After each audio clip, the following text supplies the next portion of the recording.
नमस्कार, माय टीव्ही मराठीमध्ये आपले मनपूर्वक स्वागत. चला पाहूया आजच्या ठळक आणि महत्त्वाच्या बातम्या. मुकुंदनगर हल्ल्यानंतर पोलीस अलर्ट, कायदा सुव्यवस्थेसाठी एसआरपीएफ शहरात दाखल. मुकुंदनगर परिसरात महापालिकेच्या कंत्राटी कर्मचाऱ्यावर झालेल्या कथित जीवघेण्या हल्ल्याच्या पार्श्वभूमीवर शहरातील कायदा सुव्यवस्था अबाधित ठेवण्यासाठी पोलीस प्रशासन सतर्क झाले आहे.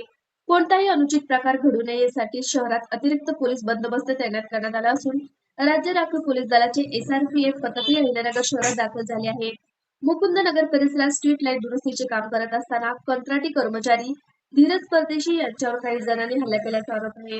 या हल्ल्यात ते गंभीर जखमी झाले असून त्यांच्यावर खासगी रुग्णालयात उपचार सुरू आहेत.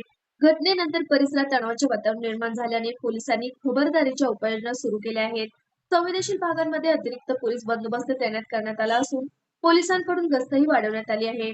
दरम्यान जिल्हा पोलीस अधीक्षक मुक्ता सुदर्शन यांनी मध्यरात्री घटनास्थळी भेट देऊन परिस्थितीची पाहणी केली होती. संबंधित अधिकाऱ्यांकडून घटनेची माहिती घेतल्यानंतर कायदा सुव्यवस्था कायम ठेवण्यासाठी आवश्यक त्या सूचना देण्यात आल्या. हल्ल्याच्या घटनेनंतर शहरात कोणताही अनुचित प्रकार घडू नये यासाठी पोलीस प्रशासनाकडून परिस्थितीवर बारकाईने लक्ष ठेवण्यात येत आहे. दरम्यान नागरिकांनी अफवावर विश्वास न ठेवता शांतता राखावी असं आवाहन प्रशासनाकडून करण्यात येत आहे.